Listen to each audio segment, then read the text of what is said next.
യൂട്യൂബറാണ്. നിങ്ങളെല്ലാവരും എന്നെ ഒന്ന് സപ്പോർട്ട് ചെയ്യണേ കേട്ടോ. ഞാനിന്ന് വന്നിരിക്കുന്നത് ഒരു കുക്കിംഗ് വീഡിയോയുമായിട്ടാണ്. കുടൽ കറി വെക്കാം. ഞങ്ങളുടെ നാട്ടിൽ കുടലെന്നും പറയും, പോട്ടയെന്നും പറയും. നിങ്ങളുടെ നാട്ടിലൊക്കെ എന്ത് പറയുമെന്ന് എനിക്കറിയില്ല. അതെങ്ങനെയാണ് വെക്കണതെന്ന് നമുക്ക് നോക്കാം കേട്ടോ. ഇന്നിപ്പോൾ എൻ്റെ കയ്യിൽ ഞാൻ 2.5 കിലോ കുടൽ വാങ്ങിച്ചിട്ടുണ്ട്. അത് നന്നായിട്ട് അരിഞ്ഞ് കഴുകി എല്ലാം എടുത്തു.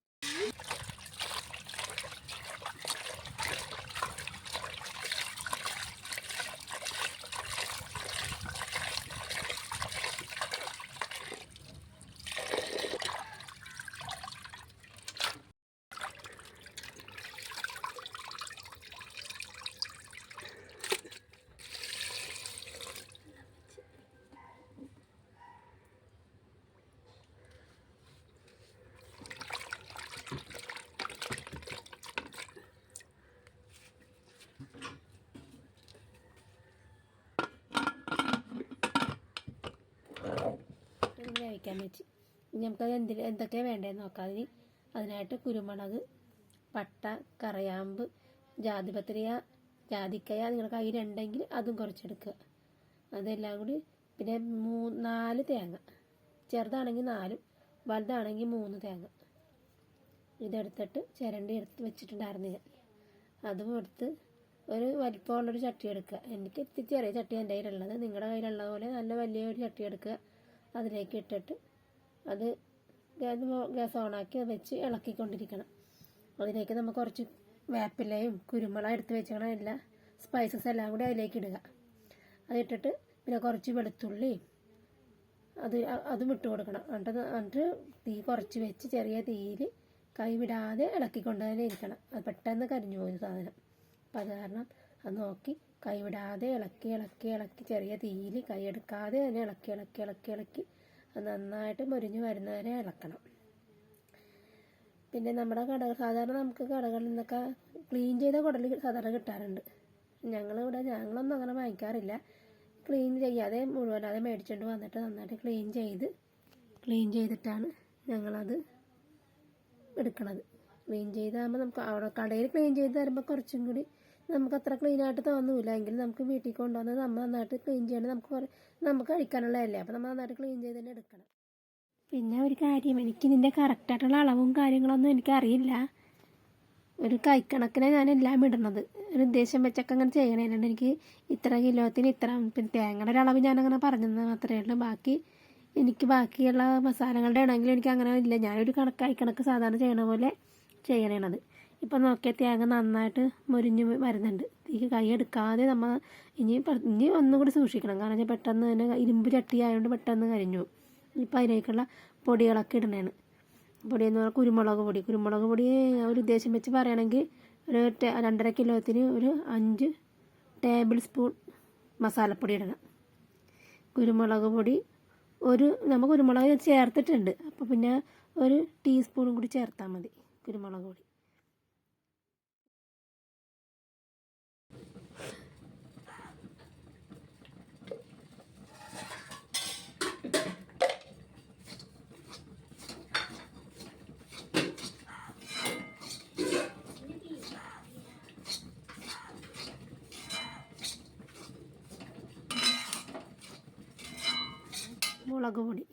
മുളക് പൊടി ആ സ്പൂണിന് ഞാനൊരു 3/4 സ്പൂണാണ് ചേർത്തത്. പക്ഷേ അത് പോരാ, ഒരു സ്പൂണ് തന്നെ വേണം. 1 സ്പൂണ് ചേർത്ത് അത് കഴിഞ്ഞ് മസാലപ്പൊടി നമ്മൾ മസാലകളെല്ലാം ചേർത്തിട്ടുണ്ടെങ്കിലും മുഴുവൻ മസാലകളെല്ലാം ചേർത്തതാണെങ്കിലും മസാല നമ്മൾ അതൊരു ടീസ്പൂൺ അതും ചേർക്കണം. അതുപോലെ മഞ്ഞൾ പൊടി ഒരു 1/2 ടീസ്പൂൺ മഞ്ഞൾ പൊടി. സ്പൂണിൻ്റെ അളവ് മാറിപ്പോകുന്നു. ടീസ്പൂണും ടേബിൾ സ്പൂണും ഞാൻ പറഞ്ഞിട്ടുണ്ട്. അത് ശ്രദ്ധിക്കണേ. അതെല്ലാം കൂടി ഇട്ട് അപ്പം അതിന് മുന്നേ തന്നെ നമ്മൾ തേങ്ങ ഒന്ന് മൂത്ത് വന്ന് കളർ മാറി ബ്രൗൺ കളറാകുമ്പോൾ തന്നെ ഓഫ് ചെയ്യണം. ഗ്യാസ് ഓഫ് ചെയ്തിട്ട് വേണം ഈ പൊടികളെല്ലാം ഇട്ട് കൊടുക്കുക. അല്ലെങ്കിൽ ചട്ടിക്ക് ചൂടുണ്ടാകും. ചട്ടിയുടെ ചൂട് കൊണ്ട് ഇതെല്ലാം പെട്ടെന്ന് തന്നെ കരിഞ്ഞു പോകും.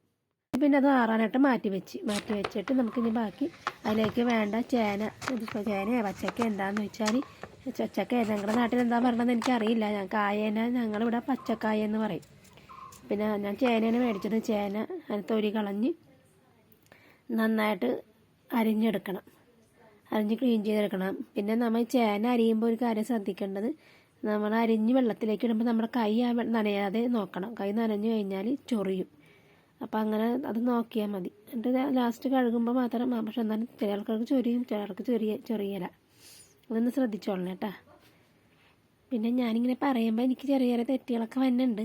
അതൊന്ന് ക്ഷമിക്കണം. കാരണം ഞാനൊരു ആരംഭമല്ലേ, ഇതിൻ്റെ ഒരു യൂട്യൂബറിൻ്റെ ഒരു തുടക്കമല്ലേ, തുടക്കക്കാർക്ക് ചെറിയ ഇതൊക്കെ ഉണ്ടാകുമല്ല. അപ്പോൾ അത് കാരണം നിങ്ങളൊക്കെ ഒന്ന് ക്ഷമിച്ചേക്കണം കേട്ടോ. പിന്നെ നമ്മൾ വേവിച്ച് വെച്ചാൽ കുടൽ നല്ലത് വെന്തിട്ടുണ്ട്. ഇനി വേണ്ട, അത് ഇനി വേവിക്കേണ്ടത് അന്നേരം വെന്തേക്കണതെല്ലാം അരിഞ്ഞ്, അത് ഞാൻ കാണിച്ചില്ല, അതെല്ലാം അരിഞ്ഞെടുത്ത് അതെല്ലാം അരിഞ്ഞ് നമ്മൾ വെക്കാനുള്ള ചട്ടിയിലേക്ക് ഇട്ടിട്ട്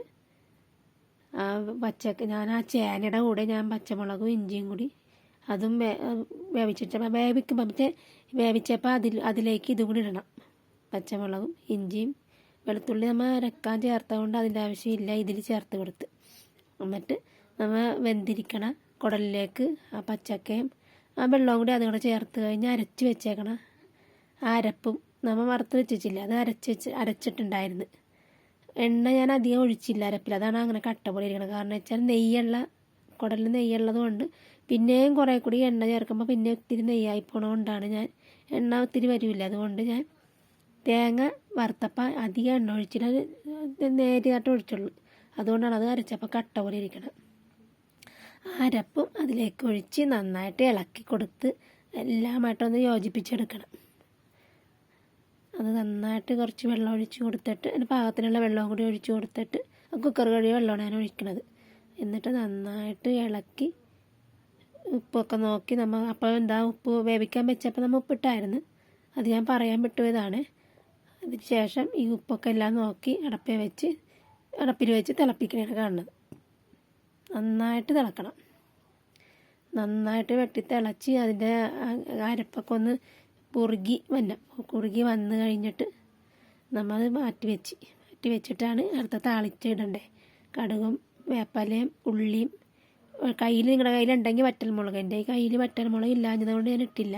നിങ്ങളുടെ കയ്യിൽ വറ്റൽമുളക് ഉണ്ടെങ്കിൽ അതും കൂടി ഇട്ടേക്ക്. എന്നിട്ട് കടുക് പൊട്ടിക്കഴിയുമ്പോൾ വറ്റൽമുളകും വേപ്പലയും ഉള്ളിയും എല്ലാം കൂടി ഇട്ടിട്ട് നന്നായിട്ട് മൊരിയിച്ചെടുക്കണം.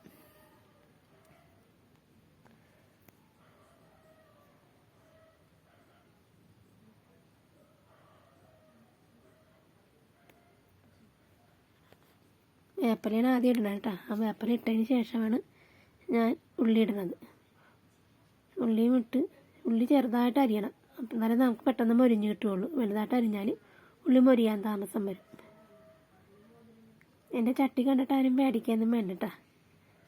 കുറേ നാളായ ചട്ടിയാണ്, അതിൻ്റെ ചട്ടിയൊന്ന് വേറെ മേടിക്കണം എനിക്ക്. ഞാനിപ്പോൾ ആ പഴയ ചട്ടിയിൽ തന്നെയാണ് ചെയ്യണത്. പുതിയ ചട്ടി മേടിക്കുമ്പോൾ നമുക്ക് അത് ചെയ്യാം. വേണ്ട, ആ കളർ മാറി വേണ്ട, ബ്രൗൺ ഷെയ്ഡായി വന്ന് മൊരിഞ്ഞ് കഴിയുമ്പോഴേക്ക് നമ്മൾ അതിലേക്ക് ആ തിളച്ചിരിക്കണ കുടൽ കറിയിലേക്ക് പറ്റി വന്ന കുടൽ കറിയിലോട്ട് ഇട്ടിട്ട് നന്നായിട്ട് ഇളക്കിയെടുത്ത്, ഈ കുടൽ കറിയെന്ന് പറഞ്ഞാൽ നമ്മൾ ഇന്ന് വെച്ചിട്ട് നാളെ കൂട്ടണതാണ് ടേസ്റ്റ്. കാരണം വെച്ചാൽ ഇരുന്ന് കഴിയുമ്പോഴൊരു ഓവർനൈറ്റൊക്കെ ഇരുന്ന് കഴിയുമ്പോഴേക്കും അത് അരപ്പെല്ലാം പിടിച്ച് അതിലെല്ലാം മസാലകളെല്ലാം ഒത്തിരി കുടലിൽ പിടിച്ച് സെറ്റാണെങ്കിൽ ഒരു ദിവസം ഇരിക്കണം. ഇരുന്ന് പിറ്റേ ദിവസം ഇന്ന് വെച്ചതിന് ശേഷം നാളെ രാവിലെ കൂട്ടുമ്പോൾ പുട്ടിനെ കൂടിയാ വെള്ളയപ്പത്തിനെ കൂടിയാ ഒക്കെ നമുക്ക് കൂട്ടുകയും ചെയ്യാം. ഉച്ചക്ക് ചോറിനാണെങ്കിലും കൂട്ടാം. അതെല്ലാം ഏറ്റവും നല്ലതാണ്. ഇപ്പം നമുക്കത് അരപ്പ് പിടിക്കാത്തത് കൊണ്ടാണ് അങ്ങനെ തോന്നണത്. അതിരുന്ന് സെറ്റാണെങ്കിൽ നാളെ രാവിലെ ആകുമ്പോൾ സെറ്റാവുള്ളൂ. ഞാനൊരു കാര്യം പറയാൻ മറന്നതായിരുന്നു കേട്ടോ. നിങ്ങളെല്ലാവരും എന്നെ ഒന്ന് സപ്പോർട്ട് ചെയ്യണേ.